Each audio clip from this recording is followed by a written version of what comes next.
bati mig tingog, pero ang akong gisulti nila, bahala nagbati tag tingog basta nindot tag commitment. Ang gikan ato hangtod karon naa pa nang akong choir, kanang The Streamers Choir Choral Group nga mao na nay sentro karon sa choir dias Guadalupe. Ana, adi lang ni pagpanghambog, pero ngako ba di ko gusto nga igo ratang mupakita nga ni simba, ni serve, pero ang atong kinabuhi personal lang gyapon ang interest.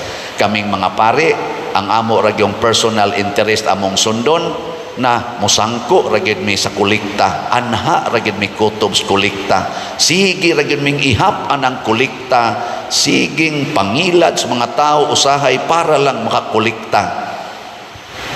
Ana, ngayon sa resulta sa parokya, mukaga ang parokya, musinaw ang pari.